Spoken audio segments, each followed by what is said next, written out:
বাহ বাহ বাহ বাহ, কিয়া বাত হ্যায়। আসিফ মাহমুদ আর হচ্ছে সজীব ভুঁইয়া, এদেরকে পদত্যাগ করানোর জন্য পোলাপান মিছিল নিয়ে নামছে।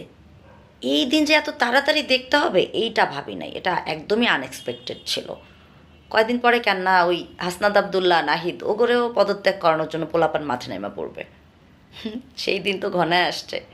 ওদের নিজেদের মধ্যে এত কেওয়াজ, এত ক্যাচাল, নিজেদের মধ্যে কোনো ঐক্যতা নাই, ওরা আসছে পলিটিক্স করতে।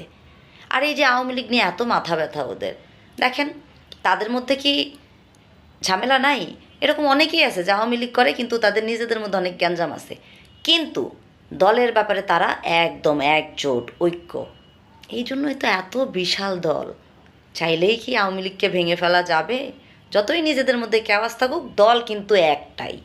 আর এগুলার অবস্থা দেখেন, কে কারে মারবো, কে কারে মাইরা কামড়ায় উপরে উঠা যায়, এই হচ্ছে ওদের চিন্তা ভাবনা। দেশের জন্য কারো কোনো চিন্তা ভাবনা নাই, হুদাই ক্ষমতা দখল করে বসে রয়েছে আর এই সকল কিচ্ছা কাহিনী আমাদেরকে দেখাচ্ছে। আর আমরা তো নিরুপায়, কি আর করার, আমরা বসে বসে এই সকল তামাশা দেখতেছি।